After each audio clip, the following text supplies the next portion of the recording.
I una altra secció, la secció, per mi, estrella del programa d'avui. Volem que enteneu el rebut de la llum. La pregunta que li farem als nostres tertulians és si baixarà el preu de l'electricitat.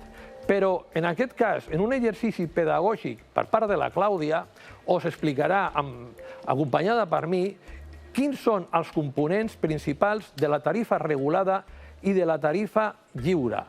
La regulada és la tarifa que ve directa del mercat de l'electricitat, del majorista. La lliure és la que pacteu, encara que no creieu que pacteu res, amb l'empresa elèctrica. Anem a veure les diferències i anem a veure com el govern, el PSOE ara, el PP abans, han complicat la factura de forma impressionant per marcar-nos gols per tots els llocs. Clàudia, comencem. I comencem amb la tarifa regulada. La que està marcada pel govern central, com bé dèiem, i veiem que... Però espera, Clàudia. Fem primer un anàlisi per sobre. I primer tenim potència, segon, energia, tercer, el lloguer del comptador i quart, els impostos. Per tant, estem parlant de principalment 4 partides. Tornem, potència, energia, lloguer del comptador i impostos. Vinga, anem per la primera. Aquí ens surt import del peatges de transport, distribució i càrrecs. Anem a explicar a la gent què és un peatge de transport i distribució. Bé, doncs els peatges de transport i distribució que paguem és la xarxa total des del canal que va des de la nuclear fins a casa nostra, que transporta tota l'electricitat, Gonzalo. Des del canal, com dèiem, del nuclear fins a casa. És el que ens arriba a casa. Perfecte, però anem per parts. La paguem tant en la potència com en el consum. Exactament. D'acord? Ara, els càrrecs, que també els paguem a la potència i al consum. I com podeu veure, el compliquen tot el màxim possible. Què són els càrrecs? Exacte, perquè aquí els càrrecs paguem deutes de finançaments anteriors per males gestions dels governs anteriors, Gonzalo. Expliquem. Les companyies, durant un temps, van dir que estaven venent energia per sobre del cost. Ningú va fer una auditoria. El corresponent govern, PP, PSOE, va dir que ja li semblava bé la paraula de les energètiques, en aquest cas les elèctriques. I tenim un dèficit de tarifa milionari que paguem mica en mica, principalment de la primera dècada del segle XXI. Exacte, Gonzalo. I dins dels càrrecs també paguem la insularitat, que paguem la diferència entre el que costa la factura de l'electricitat a Canàries i a Balears, perquè els costi com a la península. Expliquem.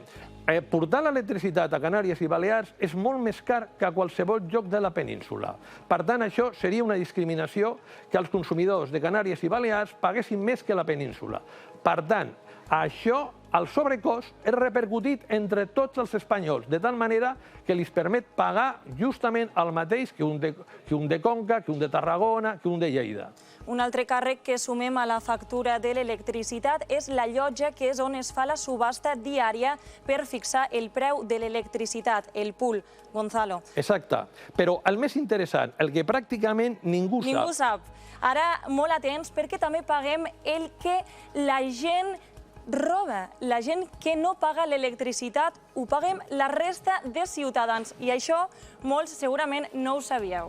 Vostè té un veí que té la llum enganxada a l'àrea de la distribució. És a dir, que ell no paga res i l'enganxa a qualsevol altre lloc. Que pot ser el restaurant de baix, que pot ser qualsevol tenda, que pot ser el que sigui. I se'n donaran compte que quan això succeeix, la companyia elèctrica no es dona pressa. Pot trigar molt en efectuar les gestions necessàries perquè l'enganx es quedi liquidat. Per què? Si li dona igual.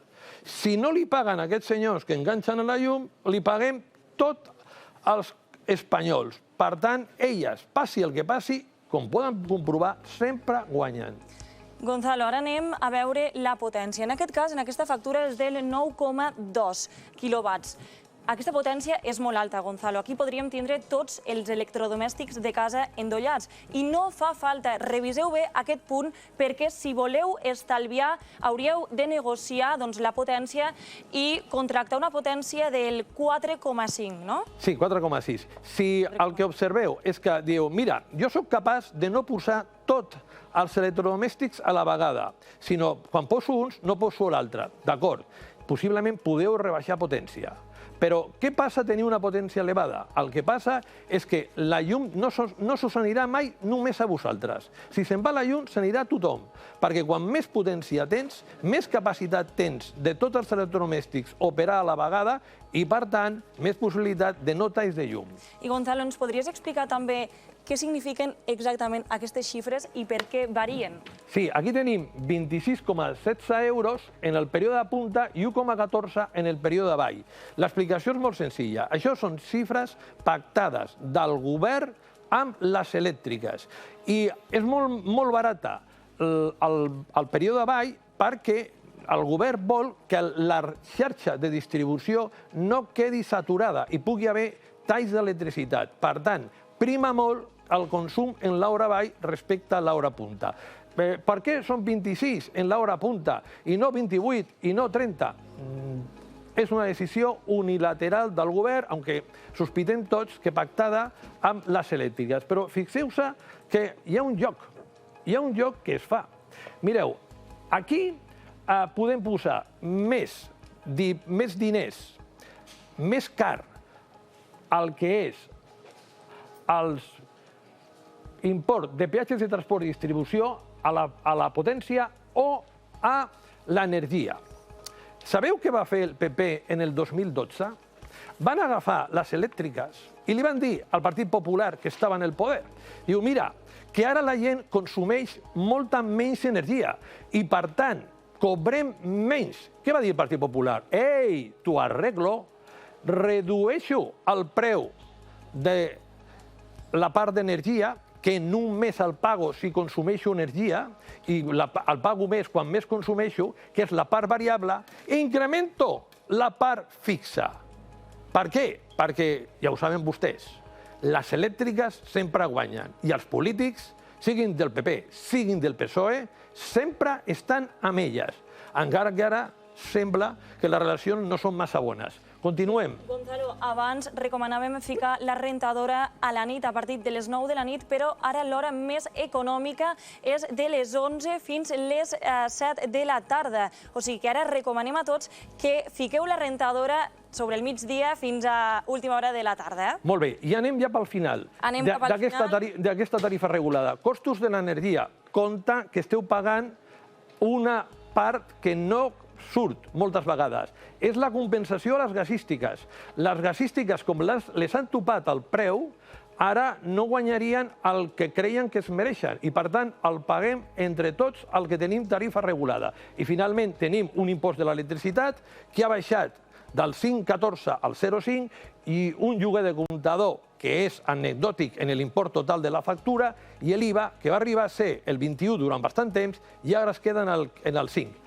Ara anem al mercat lliure. El mercat lliure, el que està marcat per les elèctriques, si ens canvien ara la pantalla, perfecte, i veiem que en aquest cas no està tot tan desglosat com en el mercat regulat. Segurament a les elèctriques, Gonzalo, no els interessa. Cada empresa fa una factura diferent i tu tens dues empreses distintes i te trobaràs que pràcticament penses que estàs no en el mercat espanyol, sinó en una al mercat espanyol i en una en el mercat francès. Però de forma ràpida, perquè molts conceptes ja es tenen en compte en la factura anterior. La financiació del bo social, que no apareix en la del mercat regulat, en aquest cas, doncs és una taxa que es paga per una bossa que va a una... Sí, en el mercat regular també es paga en els costos d'energia, però no apareix explícitament. Aquí, en aquesta factura, apareix explícitament. I us hem posat dos factures reals. I us hem posat factures relacionades principalment amb la mateixa empresa. La mateixa empresa, pel mercat regulat i el mercat lliure, te fa conceptes absolutament diferents i el que fa és embolicar-te tot el possible. Seguim. Tenim el lloguer comptador, els impostos, que són els mateixos que en la tarifa regulada.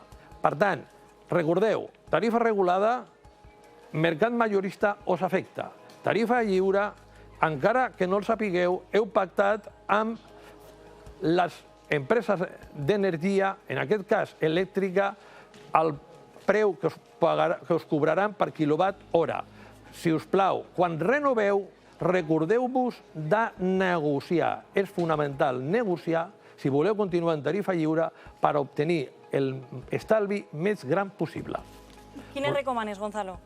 Jo regulada, tota la vida. Regulada sempre, no? Si les elèctriques volen la lliure, és perquè guanyen més en la lliure que en la regulada. I, entre altres coses, perquè jo, segurament em portaran a la contrària als tertulians, estic convençut, crec que ja definitivament assistirem a una baixada significativa, substancial, del preu de la llum.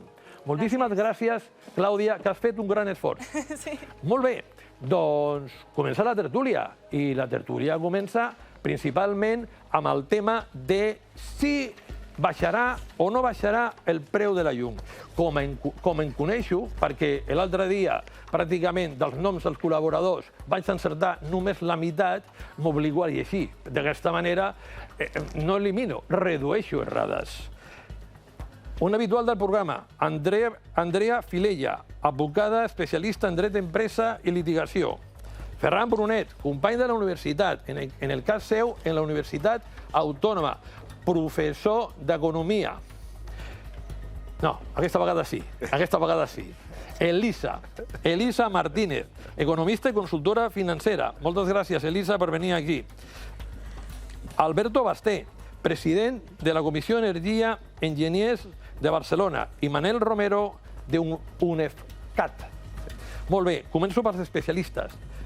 Alberto, creus que baixarà el preu de l'electricitat o que això que està fent la Comissió Europea de posar un topall al preu de les renovables i la nuclear a 180 euros és foc d'encenalls? A veure, penso que posar un topall a les renovables a nivell europeu, probablement, més que un topall és el que es cobri de més, ens ho quedarem per repartir-ho entre els consumidors vulnerables, penso que serà poca cosa, realment. Permet-me que l'expliquem. Imagineu que el preu que marca el pool, és a dir, el mercat, és 250 euros. Però l'import és 180. Doncs hi ha 70 que ens han de retornar a nosaltres. Encara que els paguem, després retornaran. Com retornaran? Ara per ara és una incògnita. Ens retornaran a tots, només els vulnerables, com diu l'Alberto, es perdran pel camí, és una incògnita. Però, en principi, el que sí que està clar, no sé si estàs d'acord, Alberto, és que els beneficis superextraordinaris de les elèctriques disminueixen. Sí, això és així. Les tecnologies que diuen inframarginals, que són les tecnologies tipus eòlica, tipus hidràulica, cobraran menys, bàsicament perquè els mercats quedaran caçats a preus inferiors. És la idea. És el que ha passat amb el topall del gas, amb l'excepció ibèrica. Molt bé. Manel, el mateix. Disminuirà el preu de la llum? Podem donar bones notícies o això pinta malament? I a la vegada, moltes comercialitzadores independents que no produeixen, tu creus que resistiran perquè estan amb l'aigua al coll? El que estem veient és, abans ho comentàveu, ara el preu més baix de la llum el tenim en horari de migdia, que és quan fa sol i quan fa vent. El que veiem és que amb renovables el preu baixa. Per tant, pensant ja més a mig termini, el preu baixarà. T'aturo perquè acabes de dir una cosa molt important. Clar, vosaltres us creieu que posar la llum per la nit és el més barat. Corregeix-me, Manel, ja no. Ja no. Quan hi ha sol i funciona a tope, la fotovoltaica no és així, és de 11 a 19, que és el període més barat. Què diem sempre en aquest programa? Que ajudem a estalviar. Moltíssimes gràcies, Manel, per recordar-lo, perquè estic segur que serà un consell molt útil a les famílies. Perdona que t'he interromput, però és que m'ha semblat molt interessant el que estaves dient. Sí, aquí veiem la diferència aquestes últimes setmanes d'Espanya, per exemple, en França, que té un problema nuclear amb uns preus, i ara tenim uns preus més baixos gràcies a les renovables.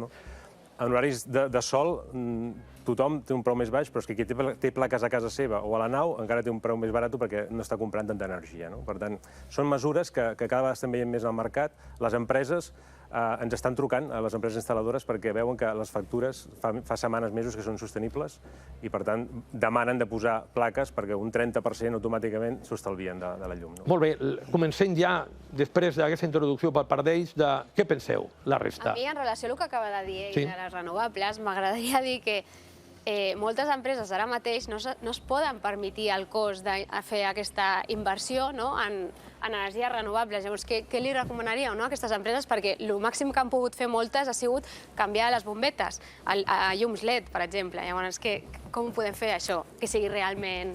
Realment l'energia solar avui és la font d'energia més barata que tenim. Hi ha estudis que ja comparen. Estem a 36 euros al megawatt i la nuclear està a 160 i pico. És la font més barata. Quina pega té que has de fer la inversió tota en el primer moment, en el moment inicial? Llavors l'energia és gratis, el sol ja és gratis i, per tant, la inversió l'has de fer en un moment. Això és un problema, certament. Aquí hem de dir que primer hi ha subvencions de Next Generation d'Europa que ja han arribat, ja han sortit convocatòries i ja estan començant a repartir aquestes subvencions, punt 1. I punt 2, jo recomanaria finançament. Jo crec que ara ja no només la banca tradicional, sinó que hi ha empreses del món energètic que ofereixen contractes de subministrament posant plaques en els... Elisa, què penseu? Jo penso que sí que baixaran, però també per un tema cíclic, perquè ara no posarem tant l'aire condicionat i encara no haurem posat les calefaccions. Per tant, ara també ve una època que també hi haurà més energia renovable perquè farà més vent, estem canviant a la tardor. Llavors, ja de manera natural i cíclica, aquesta temporada, aquests propers 2 o 3 mesos, ja de per si el preu baixarà de manera automàtica. Això és així, bàsicament pel tema del topall del gas. És a dir, el topall del gas és un mecanisme que es caça hora a hora.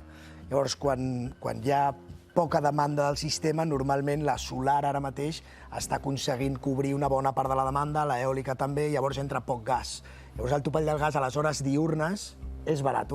Sí, però jo recordo, l'any passat la utilització de gas en el mercat elèctric majorista només va ser el 7,3%. Ha pujat aquest any. Ha pujat molt, però fins i tot quan és baixa, com l'any passat, aquest maleït sistema de fixació de preus genera grans perjudicis als consumidors i beneficis a les elèctriques. Bé, jo crec que a la tardor i a l'hivern difícilment baixarà. A llarg i mig termini sí, però a més, des del punt de vista geopolític, no sé amb Rússia com estarem aquesta tardor i, per tant, això influirà sobre tot plegat. A més, cal tenir present que ja comencem a saber, amb estudis de Bruegel, quines quantitats els governs d'Europa han destinat a apaivagar l'efecte de la pujada dels costos energètics. I són 276.000 milions d'euros, el qual ve a suposar una mica més del 2%. Depèn dels països, hi ha països amb l'1,5, però hi ha països amb el 3,5. Espanya està al 2,6. Això vol dir que, fixa't, és una proporció molt semblant al dèficit màxim que permet la Unió Europea, que és el 3%, i això vol dir que en un horitzó de més tranquil·litat, estabilitat política aquest hivern, probablement aquests costos es repercuteixin. Per tant, jo no veig gaire clar que en un futur immediat baixi el preu. Continuarem amb el debat, però ara tenim el terror de les elèctriques. Carlos Cajigal. ¿Cómo estás, Carlos? Voy al castellano, que eres de Madrid. Oye, ¿nos toman el pelo las eléctricas? ¿Mucho, poco o depende? Gonzalo, yo trabajo con las eléctricas, pero los datos son los datos. Cuéntanos esos datos y cuéntanos si de verdad nos toman el pelo. Ahora mismo se puede ya confirmar que el mecanismo de aplicación que compensa el tope del gas las sigue sobre-retribuyendo, sin más. O sea, las está sobre-retribuyendo. En 2019 se producía con gas generación eléctrica por ciclo combinado a un precio de 60 euros. Ahora solamente la compensación que viene vía factura, que son entre 0,12, 0,15, 0,18, son 180 euros megavatio. Oye, eso queda todo dicho. Carlos, ¿cómo puede ser que una energía como puede ser la hidroeléctrica que le cuesta producir 10 euros megavatio hora porque está totalmente amortizada las centrales hidroeléctricas, la podamos haber pagado en España a 454 euros? ¿Cómo puede ser esto? Sí, ya ha tenido picos de 700. A ver, Gonzalo, hay que ser claro. Yo ya lo estoy diciendo.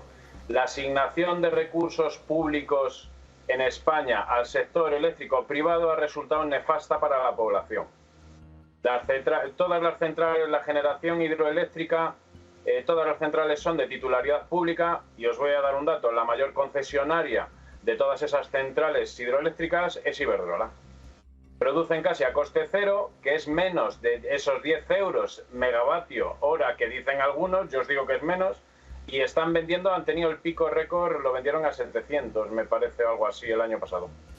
Carlos, ¿cómo puede ser una Comisión Europea que cuando la ministra Rivera le dice en septiembre de 2021 que miren o estudien de cambiar el sistema de fijación de precios, la Comisión Europea le responde: es muy eficiente y fantástico para una rápida transición energética?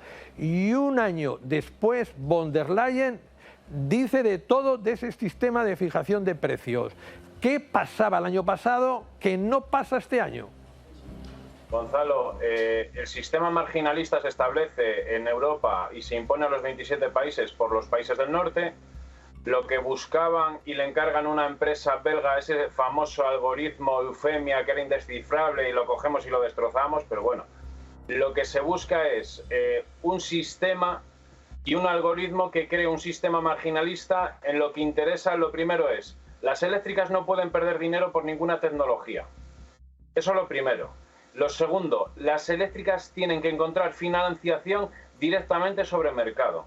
Y es lo que se establece, el sistema marginalista en el que entran los precios, los primeros precios los marca ciclo combinado porque tienen unos costes de generación muy altos, son los que necesitan vender directamente su producción, y luego te entra, por ejemplo, la solar, la eólica o la hidroeléctrica, aprovechando el coste de oportunidad que presenta este sistema marginalista para vender su producción, que genera costes muy bajos, pero luego tiene que ofertar más alto. Entonces se tiene un sector eléctrico europeo sobrefinanciado que, con la crisis ahora provocada por la guerra de Ucrania y con los suministros de Rusia, ha saltado todo por los aires. Muchas gracias, Carlos, como siempre, y claridad meridiana. Un abrazo i hasta la pròxima. Ferran. Mira, jo crec que el que passa a la política energètica europea és que s'ha perdut allò que sabem que és la base de les polítiques comunitàries, que és la política de competència. Aquí estem en un sistema oligopolístic regulat, a més, per la Comissió, és a dir, allò més surrealista. Per tant, hem de començar a pensar que en el futur s'ha d'introduir competència, que aquests grans grups industrials han de competir entre si en preus lliures. Esteu d'acord? Això del mercat marginalista donaria, jo crec que per 2 o 3 programes, perquè és un tema bastant... Mercat marginalista és que la tecnologia més cara és la que marca el preu de tota la resta. Però quina seria l'alternativa, no? Jo soc bastant defensor del mercat marginalista, bàsicament perquè en un mercat on el productor sap fins a quin punt pot estar disposat a pagar un consumidor, a quin preu li oferiria? És a dir, imagina que jo soc un productor i veig una comercialitzadora d'aquestes petites que van molt al mercat domèstic i li ofereix la seva energia. Aquesta comercialitzadora segurament estarà disposada a pagar el que calgui perquè el seu consumidor no és sensible al preu del mercat majorista o al pacte que faci la comercialitzadora amb el productor. El productor li dirà, mira, jo te la venc a 800 euros al megawatt-hora perquè el teu client, quan arribi a casa, no s'ho pensarà. Encendrà el llum, posarà el forn i farà el sopar. Però tu has sentit la notícia que han dit avui o ahir, que deien que més del 25% de les pimes estan ja en pèrdues i perillen més de 480.000 llocs de treball. Llavors, m'estàs dient que se suposa que el mercat assumirà aquesta pèrdua. Em pots explicar aquesta situació? Perquè no la trobo molt clara. No és perfecte, evidentment, i s'ha demostrat ara, s'ha demostrat en el moment en què el gas ha pujat, resulta que les ofertes fetes amb electricitat produïda amb gas s'han disparat i tothom, pues viva la pepa, ¿no? Venga, fiesta, todos ganamos mucho dinero.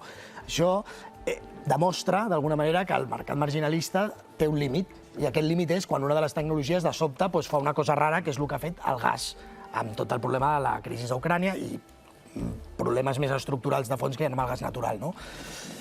Però no vol dir que s'hagi de canviar tot, probablement. Vol dir que potser s'han de fer perfeccions. Jo crec que el tope del gas és una cosa que crec que ha funcionat relativament bé i es demostra perquè gràcies a precisament a que hi hagi renovables, a Espanya... Es demostra que realment hi hagi gairebé mig milió de persones que estiguin fixa't amb el preu que hi ha a França, a Alemanya. Els preus de les megawatt-hores estan a 700, 800... A França, en l'any 2022, l'electricitat només l'ha pujat un 4,6%. Recorda que tenien eleccions i va ser una promesa de l'actual president de França.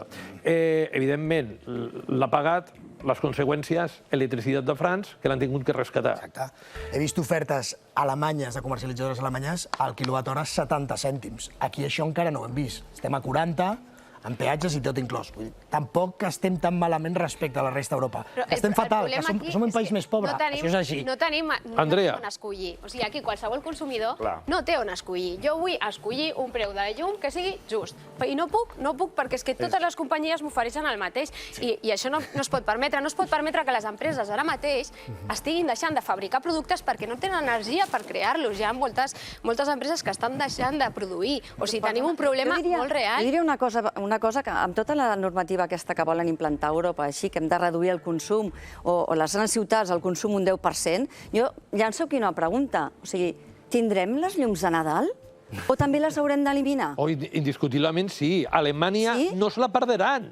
Sí, clar, Per què? Perquè és una tradició i és negoci. Però ens estan dient des d'Europa que el 10% l'hem d'eliminar. Llavors, hauríem d'eliminar les llums de Nadal. Llavors estem perjudicant un altre cop els petits. A totes les botigues les perjudiquem.